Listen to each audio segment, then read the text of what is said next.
my brief introduction has been given by ma'am. So let's start with what the outline of the presentation is. Of course, introduction, what is literature, how it is connected to world, and more or less there are 14 components that I'm trying to inculcate while I am discussing about literature and world. And the most important is that the basic definition of literature, that it reflects a society, it's a critique of society, cultural representation, global impact, literature and historical events, literature as a catalyst for change, environmental themes in literature, because we have eco-criticism nowadays, a very current topic where people are doing their research on it, technology and literature. Today's life is you can say today's life is nothing without technology. So we have to understand how literature affects technology and how technology affects literature. Literature and identity, the biggest crisis that is being shown in literature. Literature and contemporary issues. We all have read literature. I hope most of the participants are from literature. So we know how many contemporary issues have been highlighted. Recently, when we all came across this post-COVID scenario, there are many writers who are talking about the void that they have seen or experienced during the COVID time. So definitely contemporary issues. Interdisciplinary connections. So these are a few areas which I'll touch upon during my presentation. The first most important thing that I want to highlight is that it emphasizes diversity. So literature is like a kaleidoscope. When you look through a kaleidoscope, it gives you a multiple way of looking at things. There are colors and you have so many beautiful views when you look it through the kaleidoscope. And when we are talking about literature, it is somehow similar to a kaleidoscope of genres and styles, because it takes us to the realm of fantasy, to the glittery narrative of realism, and from the lyrical beauty of romanticism to the thought-provoking depth of existentialism. The diversity within literature mirrors the rich tapestry of human imagination. So if you look at any genre or style of literature, it definitely sometimes talks about romantic ideas, sometimes about realism, sometimes about existentialism, and more or less about the human condition. So all the genres talk about it. You have mystery, science fiction, historical fiction, romances. These genres have various taste in it. Taste in terms of it gives you a various views of different ideas in your life. Style. Each and every genre has its style, and each and every age in literature, if you're familiar with the ages, you know that it has its own style of writing, which reflects its own culture, depending on the age in which the writer belongs. So literature definitely is diverse in its approach. So the question arises, what is literature? Okay, when we talk about literature and celebrating diversity, so what is literature? So from day one in our bachelorette to our masters, we have a very common, simple definition of literature, that literature initially is a reflection of society, right? So basically, whatever we see in literature is a reflection of what has happened around us. The beauty of literature is that when you read literature, you come across so many lives, right? In a way, we are mortal beings and we have only one life. But when you start reading literature, you come across so many lives, their experiences, their situations, and their way of bringing themselves out of a condition. All right. So basically, it talks about life. The other general definition which is used by non-literary people for literature is that literature is something that is written in black and white. So if you are a non-literary person, for you, the definition of literature would be something that is written in black and white, means anything that is readable, which is on paper, can be considered as literature. And that is how the term is used by non-literary people. But literary people look at it from a different perspective. That is why it is a kaleidoscopic view, that it reflects life. So that's the basic difference between the two. Exploring the connection between literature and the world. So, as I told you, literature has multiple definitions, but literary people have taken one common definition, that it expresses human thoughts and emotions through written or spoken language. All right. So, it is a unique way of looking at how things happen in an individual's life. So, let's see how it is connected to the world and what is the impact of it on world. A kaleidoscope of expression. So literature manifests itself in various forms, showcasing the boundless creativity of human mind, from the rhythmic verses of poetry to the intricate narrative of novel. All right. So if you look at any form of literature, it represents itself. It's always a narration of someone's emotion or someone's experience, or at the same time someone's observation, because the aim of a writer is to express his emotions, someone else's emotions, his understanding of someone else's emotions, his understanding of someone else's situation. So basically, any form of literature, when you are reading, it either talks about a given situation, it either talks about an emotion, or it either talks about an individual. But when we come to the non-fictional part of literature, it is more about individual's thoughts and ideas, which he or she wants to share with the world. So there you have the literary criticism part, where you have essays and memoirs, which highlights or which tells us someone else's view about literature. You can have Coleridge, you can have Wordsworth, right? Wordsworth's Biographia Literaria, Coleridge's Biographia Literaria, Wordsworth's A Preface to Lyrical Ballads, Sidney. They all have expressed their ideas about literary view in their essays. Okay, biographies, we have lives of people where you learn through their lives, whatever they have gone through. You try to connect with that character and you try to learn from their life.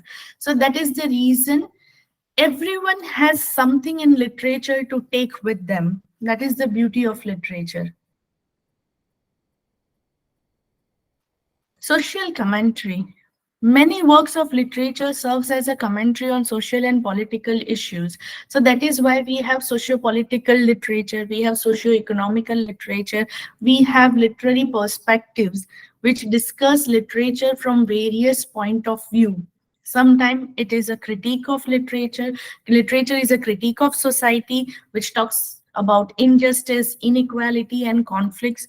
You can look at the work of post-colonial writers. You can look at the work of Dalit writers. All right. You can also look at the work of Middle Eastern writers who talk about this inequality, injustice, and then there are feministic writers who talk about a patriarchal society, which highlights the condition of women. So there are so many social issues and sometimes political issues, because when there is a class difference or a caste difference, you have a political view to it. These all are highlighted in literature. So again, it is world. Society is a part of world.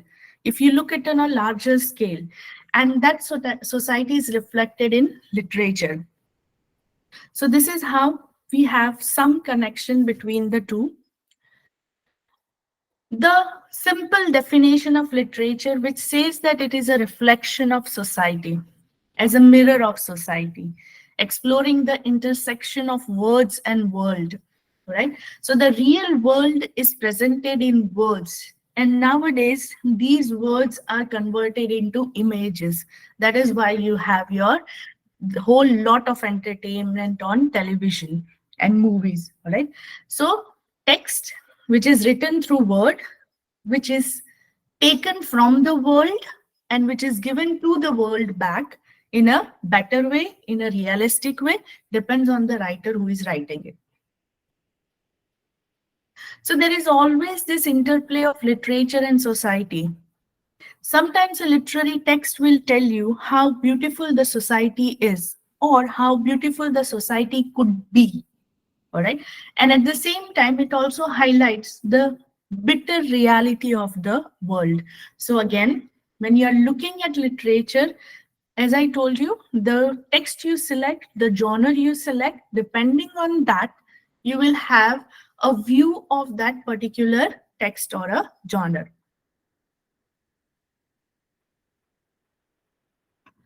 So when we talk about reflective power of words, literature in its various forms act as a mirror that captures the essence of the societies from which it emerged. It not only mirrors the surface of societal norm, but also dwells into the deeper layers of cultural intricacies and historical transition. When you look at literature, it looks like something for few people when we ask them that, do you like reading literature? Then they say that we read literature for entertainment, because that's what Victorian people had said, that literature is written for entertainment. The inception of novel came into existence because they wanted to write novels so that the women of that particular age were busy reading literature rather than interfering in the male domain of the world. So that's a socio-political thing. But here, when we talk about literature, literature for most of the people is a source of entertainment. But then there are two types of reading, all right? People who read literature for pleasure. So you will find out in most of the movies or in most of the series that there are people, when they are traveling, they are reading literature. Okay, so that is a source of bringing or deriving pleasure from literature. And then there are mainstream readers, all right, or mainstream writers who will not write literature for entertainment, but they will write literature because they want to raise a question about society, question about individual, question about our life and existence. When you read such authors, you definitely, I'll tell you, that at that moment you will not feel happy. Why? Because the work will leave you with a question in your head. There would be a question mark in your head. If you read Kafka, Frank Kafka, Kafka's work is not for everyone, right? It is a cliche type of writing. He writes in a way which raises the question of human existence. If you look at his work, any work, Kafka's, for example, if you read The Castle by Kafka, it raises the question of human existence. And then he uses the technique of open-endedness in his work, where he leaves the novel in the middle. So now it is up to the reader to find out a conclusion for the novel, and it's very difficult, right? So these are the kind of writers. If you read Albert Camus, if you read Kafka, if you read Milan Kundera, this writer will not let you sleep. Trust me. All right. They write in such a way that they ask you a question, leaves you with so many doubts, and then you have to search answers for that doubt. All right. So that is the beauty. So definitely most of here are from literature. So we have to go and read the mainstream writers so that we can understand how they are reflecting the world and how they are connected with the world. Cultural reflection. Literary work often provides a lens through which we can observe and understand the cultural norms, values, and tradition of a particular society. Whether it's the vivid description of rituals, celebration, or everyday life, literature impresses us in the cultural landscape of its setting. The beauty of literature is that though I belong to India, I know the culture of West, I know the culture of Middle Eastern people, I know the culture of African people. Why? Because through literature, when I read it, I came to know the cultural differences or the cultural nuances of various cultures. All right. And now I understand that there are particular similarities between my culture and their culture, and there are particular differences in our culture and the other culture. Okay, so that is how it reflects the culture. Even in our country, we have various regions right now. In each region, the culture, there are cultural differences. All right, We believe in something, the other person believes in something else, and that can be understood only while we read the literature, or unless and until we come in contact with someone from that region of the world. Other important thing is, because we are talking about culture, history cannot be left behind. Each and every literature has an impact of history on it. So whenever you read a literature, you can find out that how historical events have created the beauty of literature. All right. So when we are talking about post-colonial writings, either it is before partition or after partition, in Indian writings in English, you'll find out how beautifully the writers have tried to express their views about it. Okay. The partition between India and Bangladesh, you have writers who have written about it. For example, there is a work called The Shadow Lines, which talks about this division, right? And how people look, or how people go and feel nostalgic about their past. So history plays a very important role, and no literature is left untouched with the beauty of history, right? So history definitely affects the writing of an author, and at the same time it teaches the reader about a particular thing. For example, if we are reading history of English literature, when we read the history, we come to know that it is not only the Indian culture or the Eastern culture that has all dominated women, but in the West also women were dominated by the patriarchal society. So this is how history teaches us new things.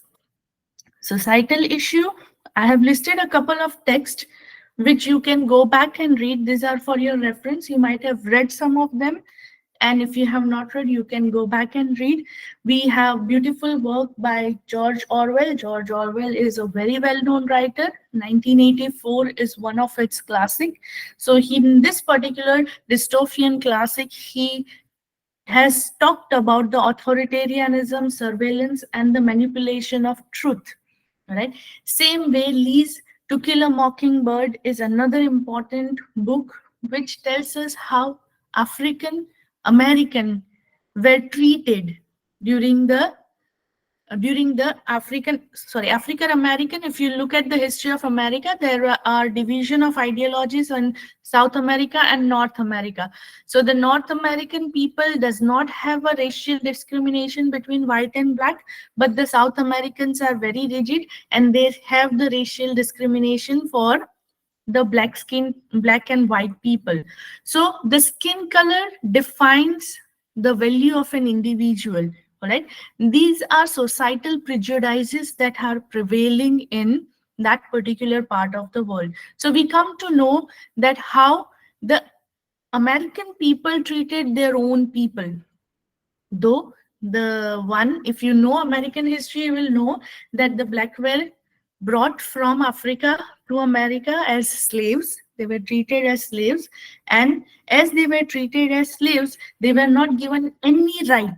I'm taking a minute and just describing why this text is important, because the African were not treated as human. They were as good as a domestic animal in the household.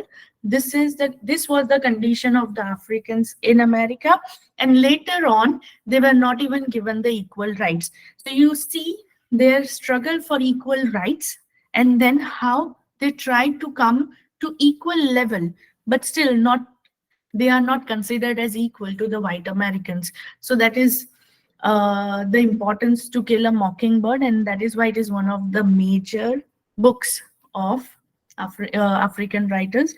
When we have Edichi, Half of a Yellow Sun, again, it talks about the Nigerian Civil War, how it impacts the conflict on an individual and community. Pride and Prejudice, Jane Austen does not need an introduction. She is a very well-known writer, and everyone here has heard her name. All right. And Pride and Prejudices, if you have not read the text, I presume that you might have watched the movie. Right? Talks about the condition of women. So look at the writers here. all are from different parts of the world, talking about a condition of an individual, how people are treated in their society. So we have four text here, and all four are talking about different societal issues in their work. So when we read these texts, we come to know, all right, when you read Pride and Prejudice, you come to know that the problem of marriage is not only in our country, but it is also there to select a perfect bridegroom for the girl. All right. Again, the conflict between the white and the black is also seen. So when you look at this text, you come to know, when you read them, at least once you should read these works. When you read them, you come to know that how beautifully the writer has depicted the problem of his and her society, and how that work helps readers till now. Because if you look at the time period, it is 1970s work, but it is still relevant to the modern times. So that is the beauty of literature, and this is how it is connected to the world. Literature as a critique of society. Our literary journey takes us into the realm of critique, where words become instrument of change and literature emerges as a powerful force challenging societal norms and questioning the status quo. Join me to explore how literary serves not only as a mirror but also as a daring critic, provoking thought and inspiring transformation. Now, the literature we read is the, the literature that develops our way of thinking. If you know that literature has a way, there are various perspectives at looking at a thing. And each and every literary artist or a literature reader has his or her own perspective at looking at a thing. So, first and most important thing that we have to learn is that we have to develop this perspective, that how are we looking at a particular work of art. You should never, if you remember, you have studied in your criticism paper about the roles and responsibilities of a critic, the roles and responsibilities of a reader. All right, so I'm talking about the roles and responsibilities of a reader here, that the first and most important role and responsibility of the reader is that when he or she is reading a text, there should be no prejudice in his or her mind. Then and then only you can do justice to the text. So the text, when a writer is writing it, he keeps a particular problem of society in his mind and then he writes about it. So when he writes about it, he is trying to highlight that particular situation, that particular problem of that particular time. Right? So when you're reading literature, for example, the text which we discussed recently only talks about the problem, social problem, the color problem, the caste problem within a society. All right. So basically, the role and responsibility of the writer is very important or very crucial or very difficult, because he or she has to be bias free when they are writing literature, so that they can depict the society, the world as it is.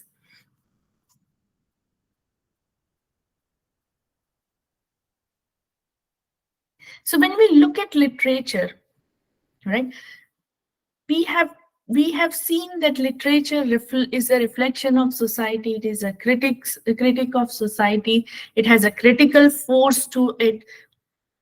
But first and most important thing is that it is an art form, right, where it gives the writer the courage to question, challenge, and critique the established norm of society. So it is not easy to raise a question about society, that why do we have a hierarchical structure in society? Why there are class differences in society? Why do we have color discrimination in society? So these are the questions raised by the writer.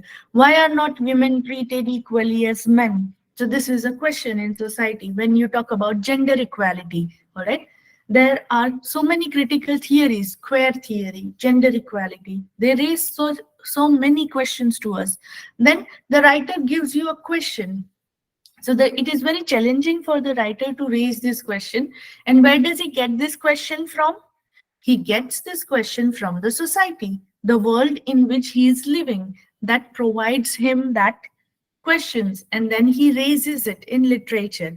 So now the question arises that why is the need to write such questions in literature or raise it in literature? Because literature is for entertainment and pleasure.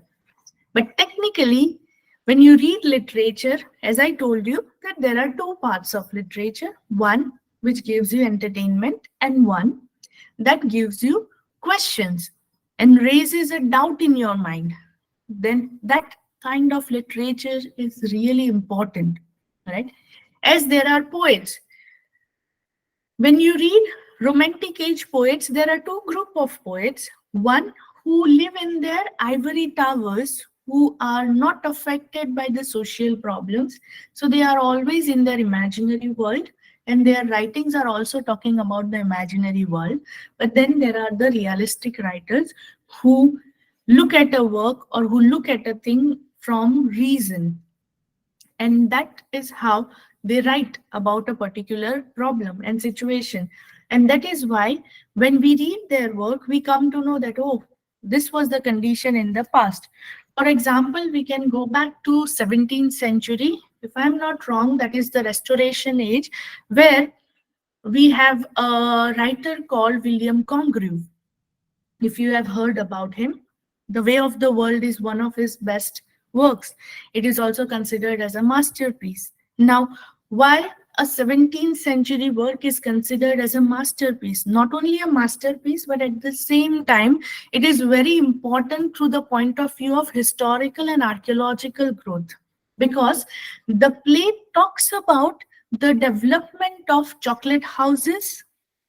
If you know, today's cafeterias and restaurants are the source of beginning for this thing is the chocolate houses that came into existence in 17th century, which now are your cafe houses, your restaurants, your, you know, subways. All right. So this is how literature tells us where is the origin of what. So that is why William Congreve's play, The Way of the World, is a masterpiece. At the same time, it also talks about human relationship at that particular time. If you get time, you can read the play. It's a very short and beautiful play. It was not accepted in 17th century. William Congreve was not given any credit during the 17th century, but after a decade, his work was given the title as a masterpiece, and it is still one of the best plays written. So this is the beauty of literature. Again, it has the power to expose flaws, hypocrisy, and injustice, women in the fabric of society, because it is challenging the societal norms. It is a catalyst of reflecting the change in the society. Inspiring social change. Some of the most influential movements for social change have been fueled by literary critics. These works not only diagnose societal maladies, but also proposes alternative, urging readers to reconsider their perspective and actively engage in the pursuit of a more just and equitable world. As I told you, the mainstream writer will always leave a question for you, and you will keep on pondering on that question, that what could be a possible solution for this problem. So that is how it inspires people, and then 1 in 1,000, 1 in 1,000,000 get inspired, and you see a social change coming through it.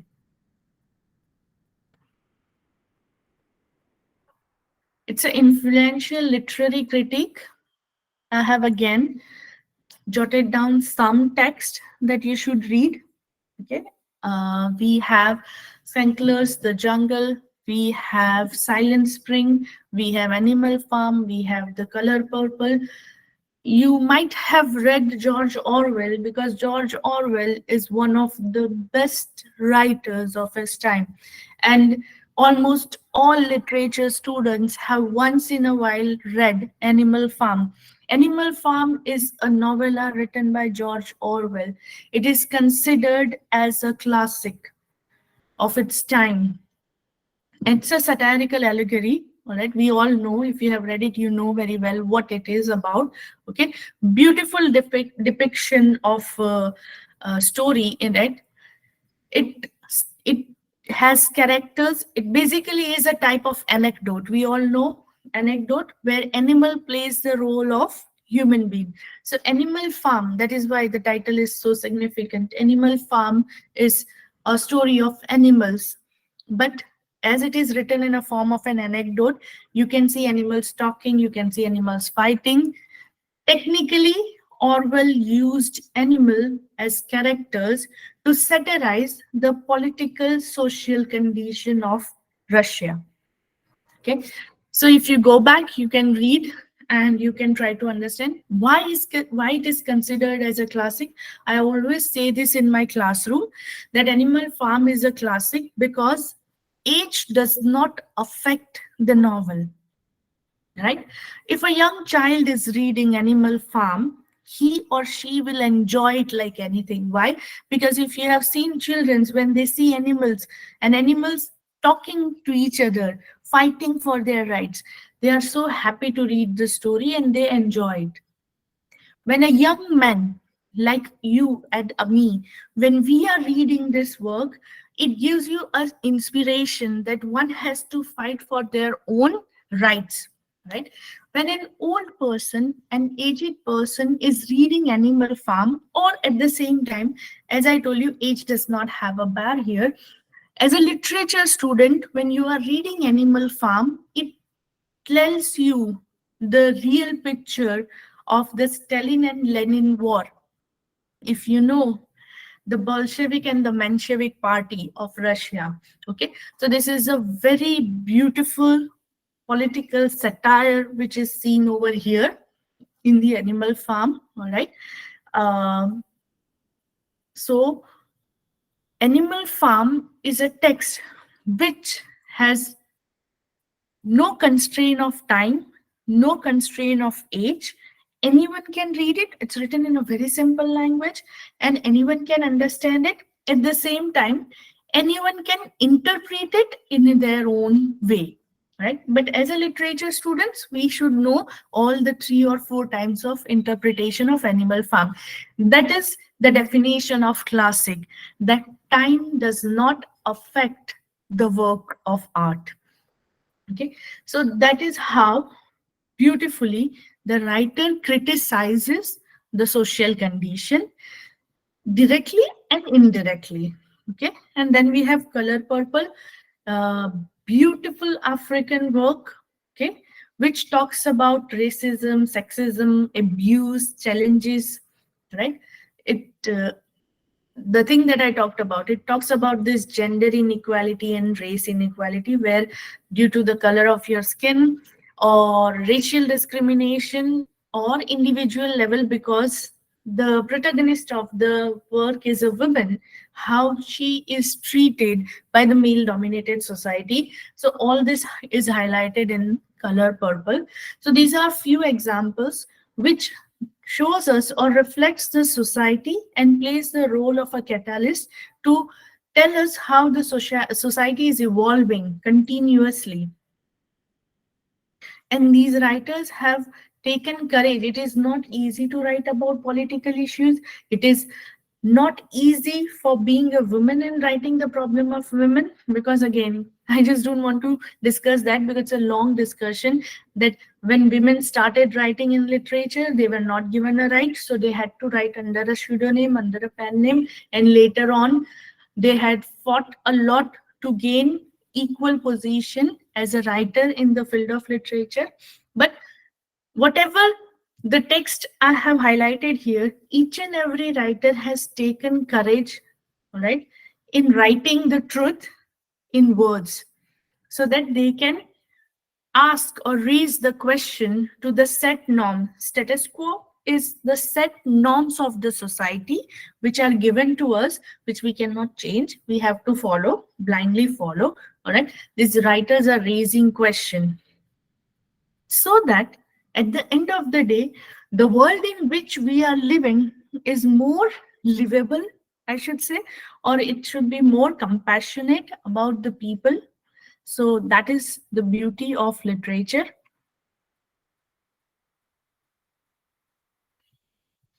Literature represents various voices of diversity. It has narration, and each narration has emotions.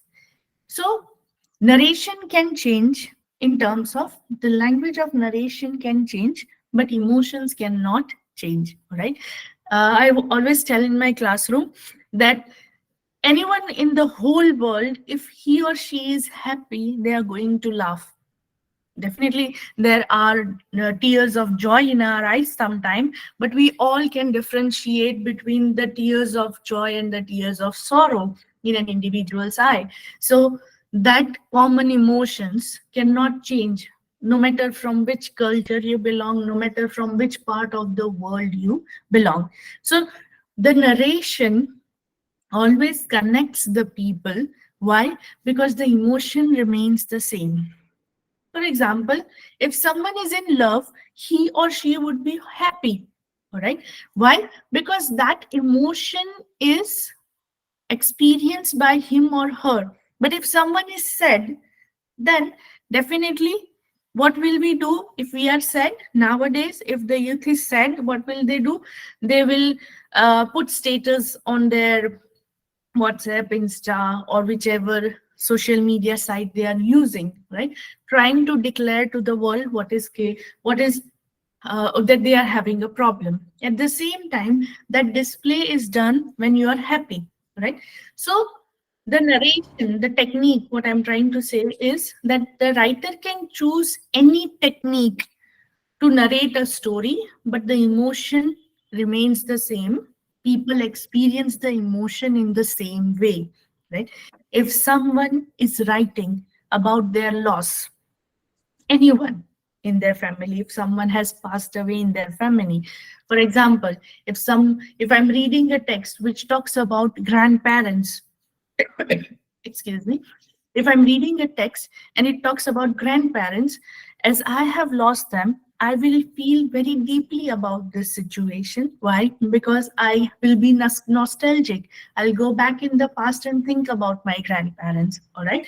So the emotion is being held by the writer. So no matter what the narration is, it will definitely touch your heart. This is how any culture will represent itself to you. So the cultural diversities, if you read somewhere that women are not treated properly, you can still connect to it. If you read somewhere that the writer is talking about child labor, you can connect to that. Why? Because child labor you also see around yourself. You also you can also see that there are cultural representations. For example, if I'm reading a text from Africa, okay, I have given the example of things fall apart. You can also take Foe by Coetzee. You can also talk about Wal Soyinka, because one of the best African writers, very well known person. Soyinka has written about The Lion and the Jewel, a beautiful narration. All right, Yeah. it's a short play, tells you that Hello. how a woman, okay, हाँ. she has been given two choices. अच्छा 5 जवळ आहे थोडा. Meeting चालू.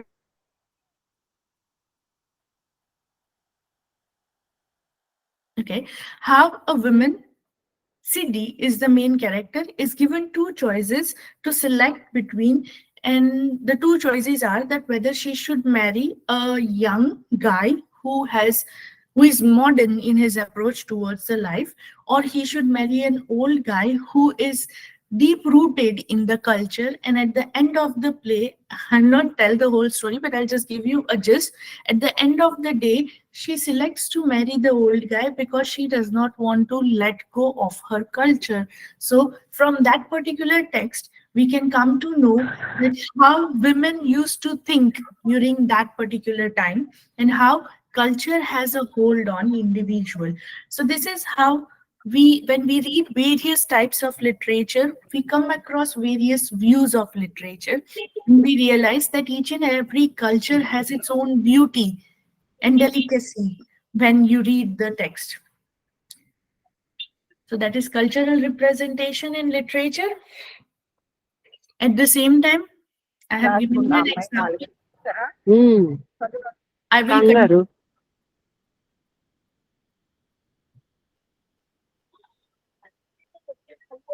okay. Um, అవును. can you please mute yourself? Okay. Literature as cultural exploration. When you want to learn something about a culture, okay, because we live in a world of travel, people love to go abroad, people love to see new places and new things. Before going there, we read about those cultures, right? So that we can go and understand their culture properly. So it is always about exploring new cultural and new boundaries. So that is one of the most important aspect of literature. I have talked about perspective. A very important aspect in literature is perspective. For a literary person, you have to learn to develop your own perspective, how you are looking at a thing. Okay. And for that particular reason, I always ask my students that this is a very slow process.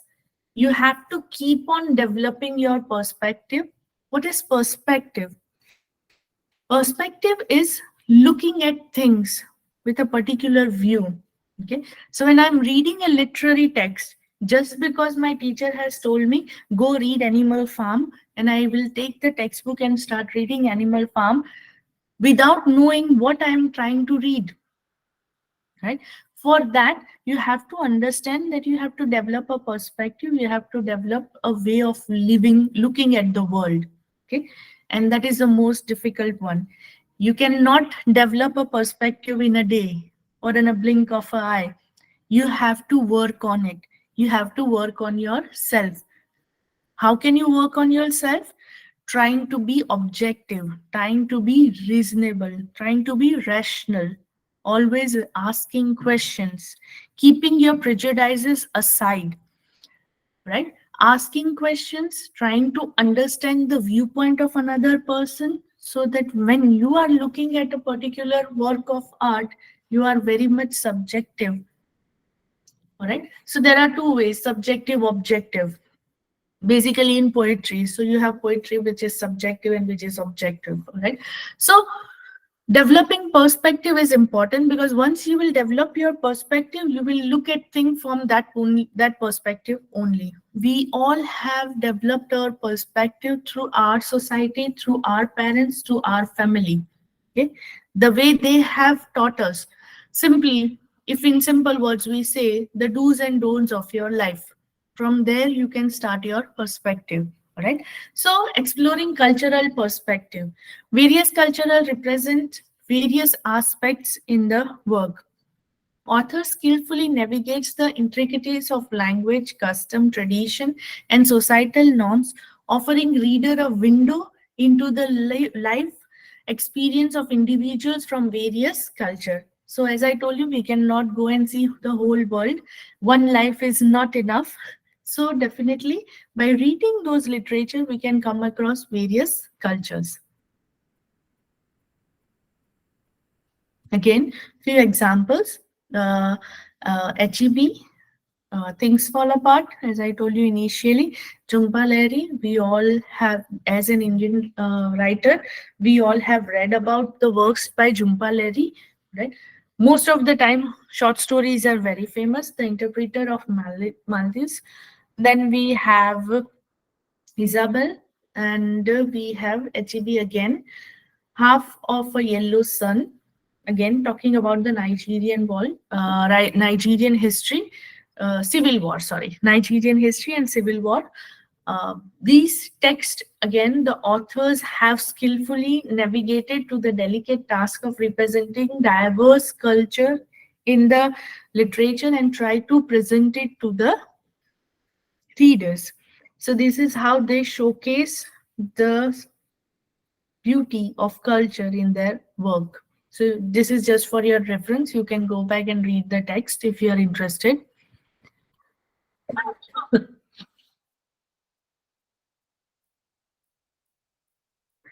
Literature does not have a border, right? You can read literature. A writer can write about anything and talk about anything because that liberty is given to the writer. That is why literature has a global impact. Okay, the way English is considered as a window to the world. Okay, if you want to know more about the world, you should know English as a language. So that's a medium for learning. Why? Because most of the countries in the world have accepted English as a foreign language. So that is why most of the literature is either written in English or is translated in English so that it can reach the global platform and the people around the globe can learn that yes, particular country or particular place follows this kind of literature. So the global impact of literature is very important, all right, because it transcends from the geographical boundaries. So there is no such boundary that you cannot talk about America, you cannot talk about England. As a writer, you can talk about anything and anywhere and any culture. Just we have to keep in mind that we should know that culture. We can just not write anything about it. So the first most important thing about literature is the universality of the words. That is what I told you initially, that most of the literature around the globe is either written in English or is translated in English so that it has the same voice. Same voice means everyone can read it, everyone can understand it, and everyone can interpret it. That is the reason if we look at literature in Indian context, we have works in translations. So number of PhD scholars, MPhil, now it is not there, but MPhil scholars, postgraduate scholars, they complete their research in translation. They take a very small book from the regional literature and try to translate it in English. All right. The purpose is they want to convey the beauty of the text to the world. Because unless and until it is in English, the text will not get many readers. All right. It would be limited to a particular region.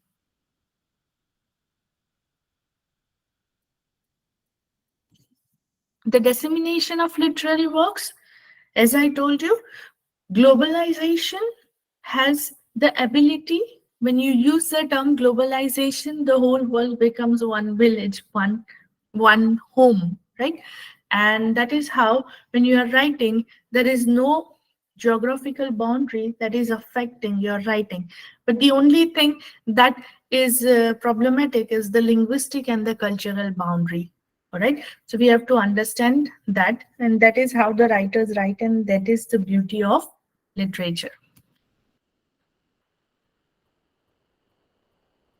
From page to globe, it is exploring the globe through translation to international publication, literary festivals and event. I've talked about translation, international publication, the same thing. You translate it, you published it on an international platform so that it is available to many readers. Literary festivals are a beautiful place where you can meet people, you can interact people from various cultures, different cultures, and you share your ideas, you share your view, and that culture is celebrated globally in a literary fest. In We can say in Rajasthan, Jaipur every year organizes a literary fest, and most of the people around the globe come for that literary fest, and there is a huge, discussion. It is for a day, 2 or 3 days. Once in a year, it occurs. So that is the beauty of literature when you have a literary fest. So it makes it global. I've talked about perspective. To understand a culture, to understand a mode of living, you have to understand or create a perspective where you have the power of acceptance, where you accept particular things, because we all have to understand this. You cannot change everything, it is not possible. So at some places you have to develop your, or you have to inculcate a perspective which allows you to look at the world as it is. So here you don't want a change, you just want to understand. Okay, so when we are talking about cross cultural discussions, when we are talking about globalization, one has to understand the culture rather than asking question about that culture. So that we have to keep in our mind. So every time it's not the writer who will keep on asking questions, but sometimes the writer is trying to give you an understanding of a particular culture, that why particular group of people behave in a particular way. So that is impact on culture. Just going back to literature and historical events, unraveling the tapestry of the past. Today, our literary voyage takes us through the corridors of time where literature becomes both witness and chronicles of historical event. It interacts between relation between the literature and history, explores how words breathe life into the narrative of the past and contribute to the shaping of historical understanding.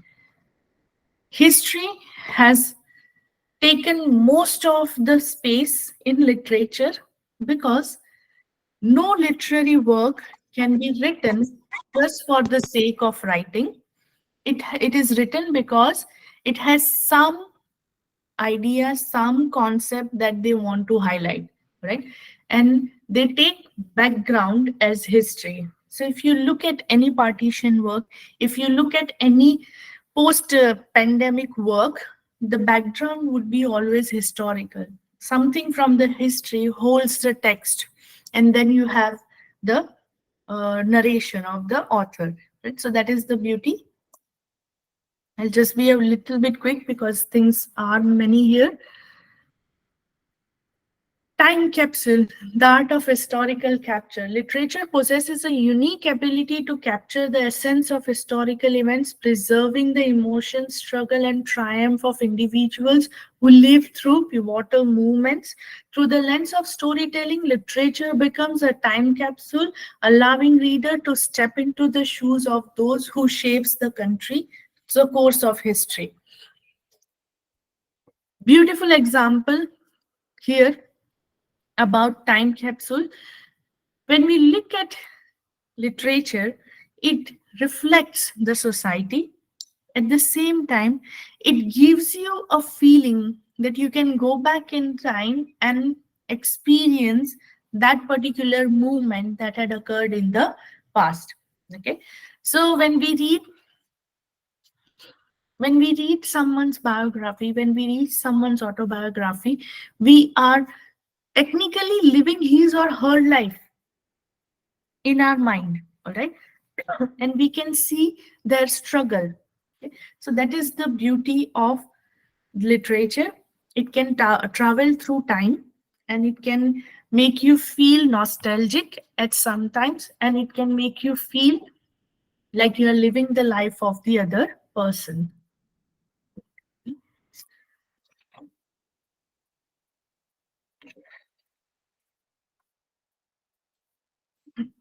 I'm just revising what we have discussed. Okay. Interpreting historical significance, literature as an interpreter. Author throughout their narration interprets historical event, offers perspective that may not be found in traditional historical account. Right? Whether through fiction, poetry, or drama, literature provides an emotional and humanistic understanding of historical context, complementing the factual details found in historical document. Now, when we talk about history, if you go back to the Elizabethan age, I'll just give one example here. I know I have time constraint, but how history affects it. When we go back to Elizabethan age, we all have read, I assume that we all know history. I'm sorry if there is someone who is from non-literary aspect. But this is the example I remember right now.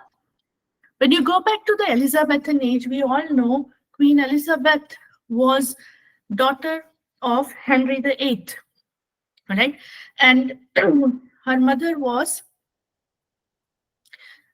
a common woman for whom Henry VIII fought. I forgot her name. Yes, Anne Boleyn. Anne Boleyn is mother of Elizabeth. And the question in history always arises that why Queen Elizabeth did not marry. She was a virgin queen. The title was given to her. All right. And at that time, one has to understand this fact that Elizabeth had seen her mother suffered. Her mother, Anne Boleyn, was the only queen in the history of British literature or in the history of Britain who was publicly beheaded. All right. That was because her mother belonged to a patriarchal family where she did not have any right, though she was a queen. Right? And she was accused of witchcraft and she was publicly beheaded. This was seen by Elizabeth. And she was determined that she would be the Queen of England, but she will never marry. And that is why she was given the title of the Virgin Queen. So, historical significance, we will never come to know, all right? But when you read historical aspect, the writer talks about it, you come to know the facts, okay? And then you somehow understand the condition and you accept it. So that is the beauty of literature.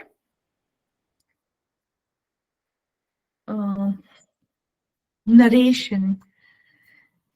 As it is said in literature, for poetry it is said, and it could be very well said for the prose also, that poetry is written by only those who are blessed by the goddess Muse. According to the Greek writers, Muse is the goddess of poetry, and unless and until a poet is been blessed by the goddess Muse, he or she cannot write.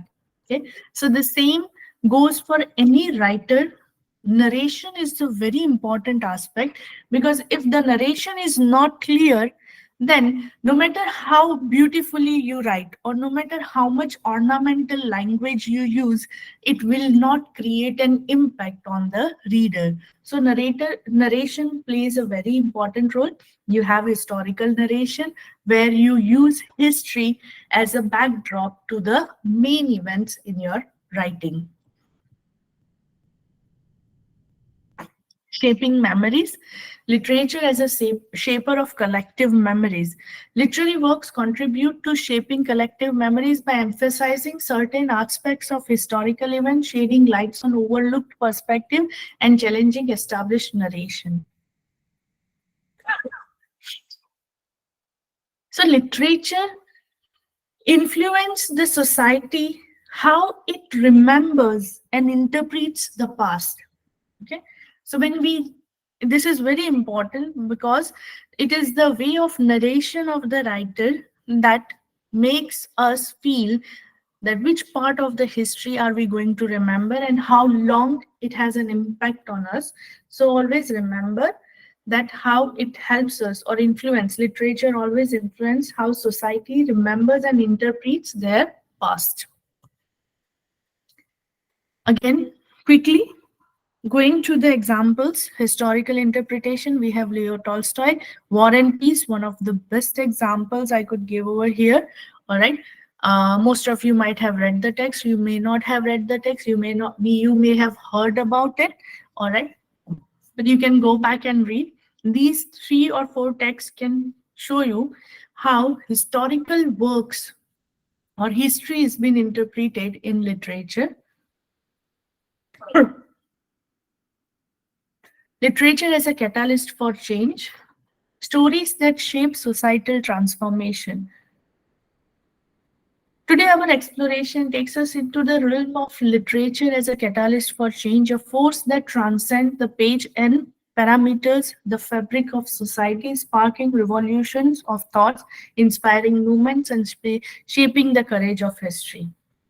Okay, so It's a powerful agent which shows us society and the political transformation. See, literature always changes because society changes. All right. The world in which we are living is rapidly changing. So we cannot expect that what was written during the time of Elizabeth or what was written during the time of Victorian age, the same genre, the same style of writing could be seen in the 21st century or 22nd century. Why? Because the lifestyle of people have changed, the problems have changed, the conditions have changed, the responsibilities have changed, the roles have changed. So you cannot expect something written in 19th century to be written as it is in 21st century, because it will not have any impact on the reader, and the only thing that it will affect is the nostalgic part of reading. Any written word is important when you are writing about something, the power of storytelling, right? We love to listen to few people, we love to listen to few stories, we go back and read those stories again and again. Why?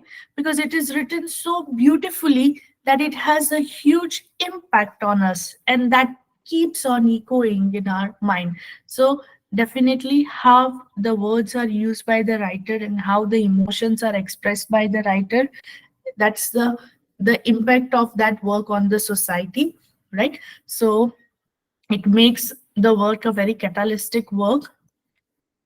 Literature driving social change. Again, it talks about instances of social transform. I have given few books over here. Um, I think you might have read Arundhati Roy's The God of Small Thing. Okay, that is one of the best examples here. I'm just quickly going through my slides. There are few remaining.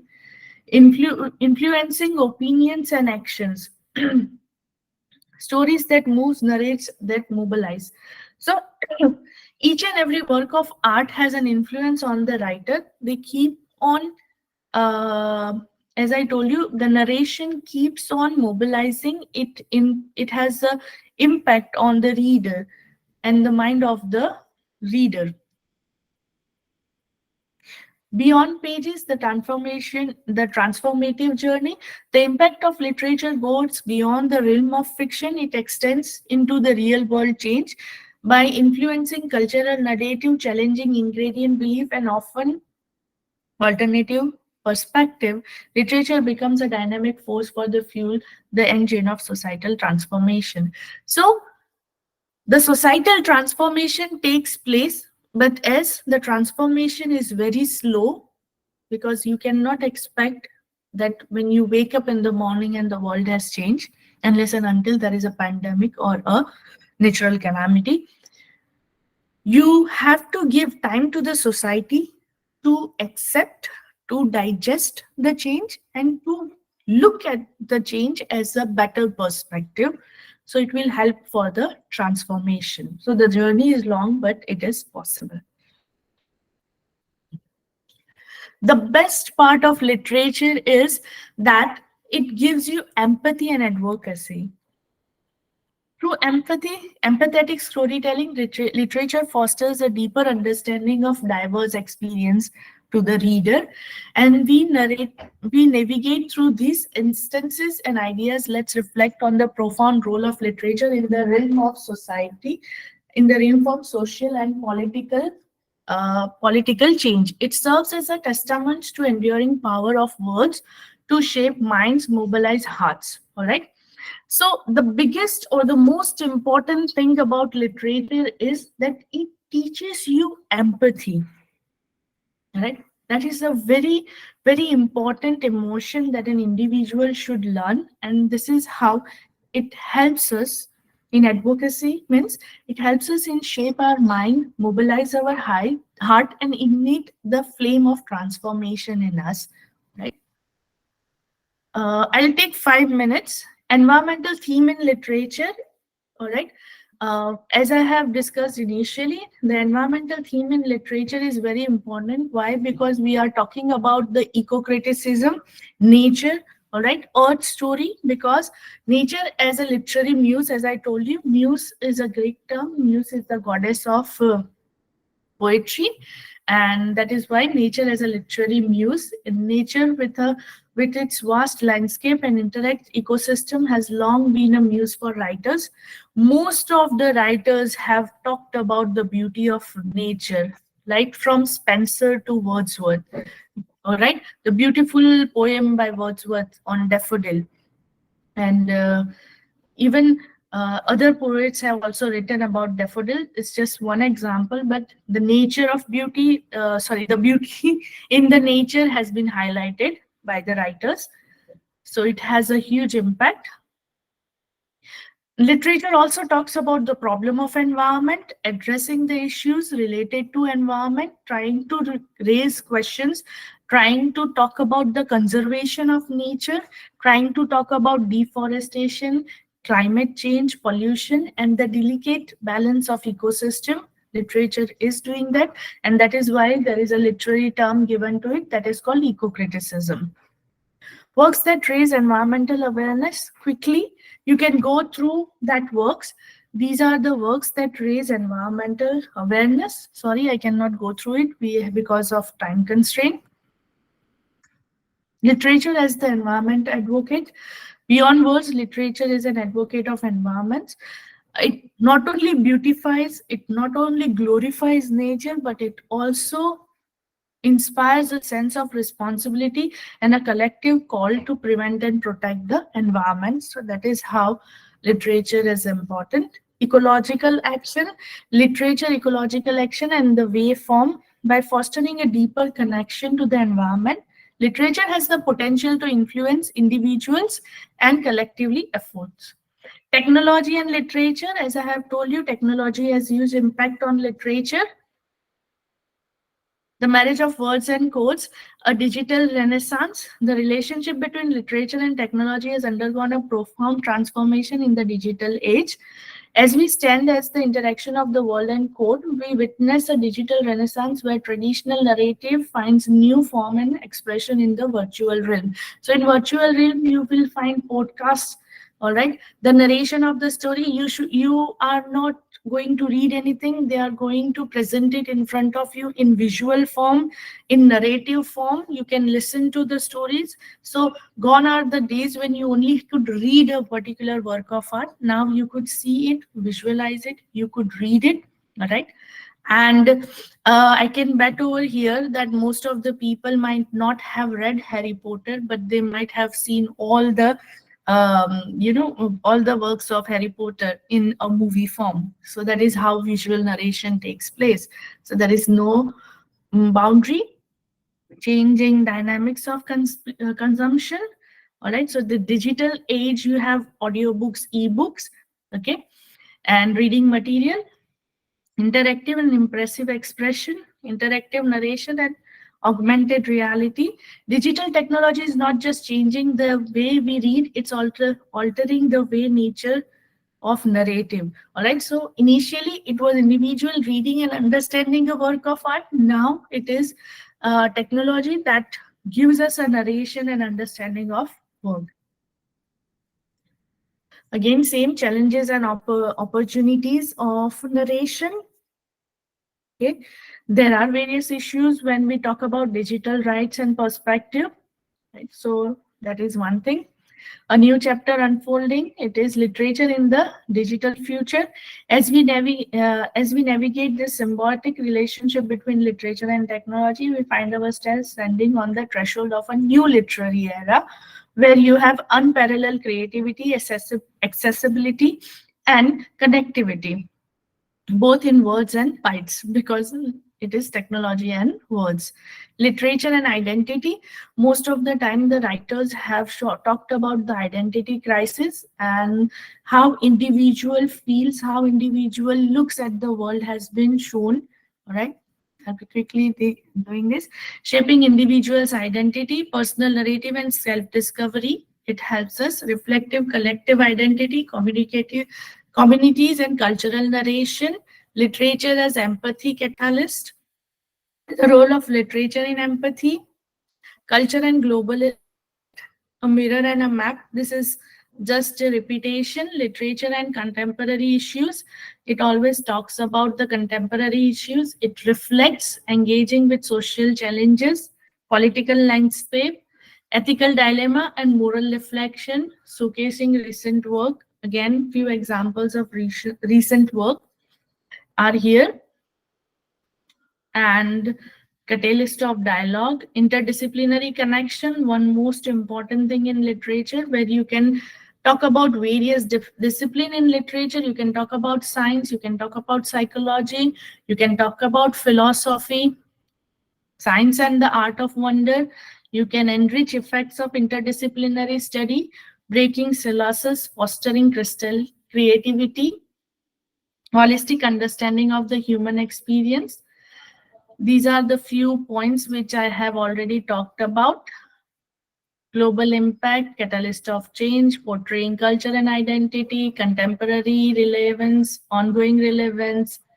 So these are the few things that I have discussed. I have tried my level best to talk about various aspects over here, but 1 hour is very less to talk about literature and world. I've tried to do justice over here.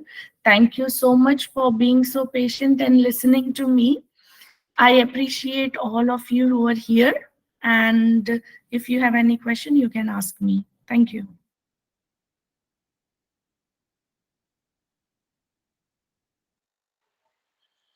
Hello, madam. I'm Dr. Tarit Agarwal.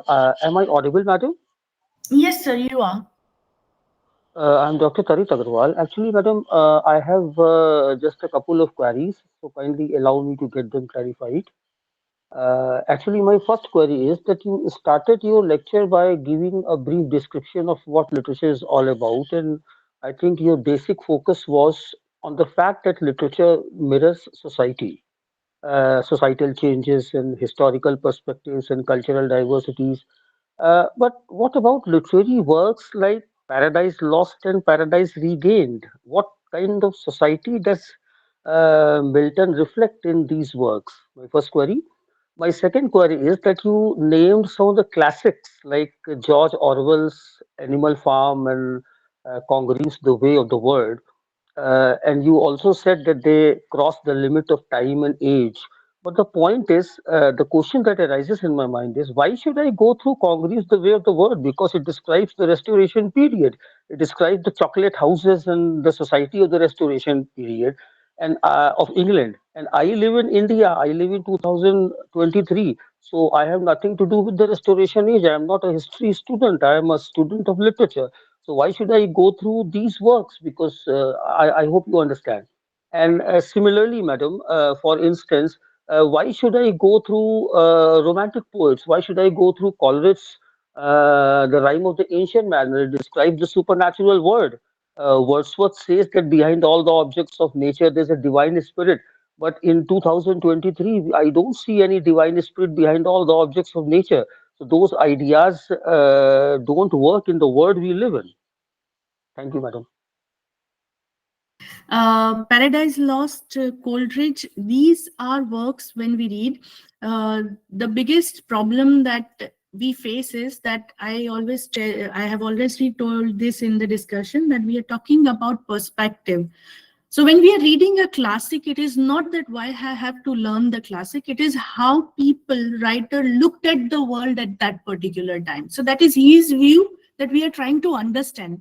Every time, it is not necessary that when I am reading something, it should gain knowledge. This is a kind of knowledge because you are a literary student. You have to understand the perspective of the other writer, why he is writing, what he is writing, so that we can understand the writers of the contemporary time. So we can do the comparison that in past, this kind of works was written and now people are writing in this particular way.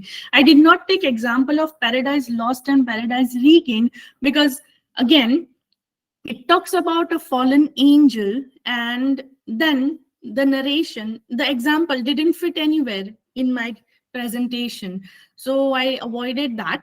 It was not technically that I wanted to avoid it, but it did not come to my mind at that time. Otherwise, I would have taken that as an example. Whatever came to my mind as a literary work, I took an example. William Congreve, The Way of the World, not only talks about chocolate houses, it talks about human emotion. We see the relationship between man and women nowadays. That has been also highlighted in the text, right? And the whole intricacy of marriage has been highlighted over there. And I think that that is something that is common these days also. Men women relationship, marriage, the problem in the marriage, the selection of a spouse. So that is why I took the example of William Congreve. My examples were from classics because I thought most of the people have read it so that they can understand what I'm trying to say over here. So that's what I can say right now. So as a literature student, I believe that we should read all the text and we should understand the perspective so that we know how the other person is writing and how we are looking at the world. So in 19th century, 17th century, how they were looking at the world, and now how am I looking at the world? So how literature has changed, or you can say grown. All right. I hope I have done justice to your question, sir. Okay, thank you, ma'am.